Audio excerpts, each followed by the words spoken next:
My name is Lina Sardar Khil. I was just 3 years old when I vanished from a playground in San Antonio, Texas, on December 20th, 2021. My family had fled Afghanistan seeking safety and a better life, but our hopes were shattered that day.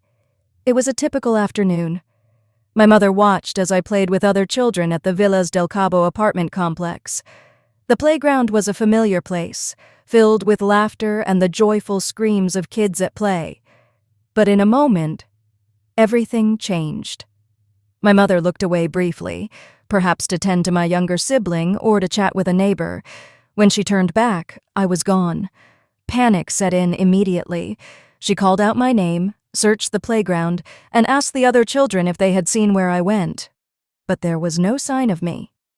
The San Antonio Police Department was alerted quickly.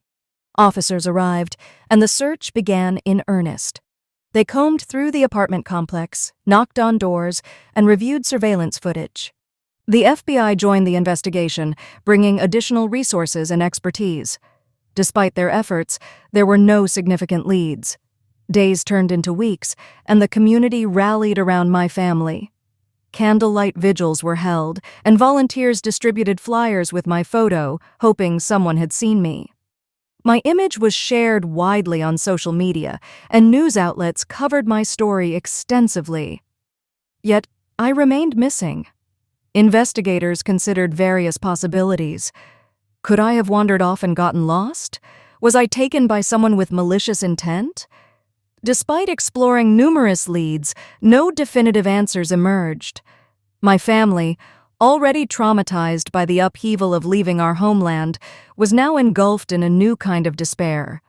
As time passed, the active searches dwindled, but my family's hope did not wane. They continued to plead for information, holding on to the belief that I was still alive and would one day come home. The community remained supportive, but the lack of answers was a heavy burden for everyone involved. I was a bright, joyful child with a future ahead of me. My disappearance left a void in the hearts of those who loved me. Someone, somewhere, knows what happened that day. My family deserves answers, and I deserve to be found. Can you help solve this? Please share. Someone remembers. If you have any information on this crime, call local authorities.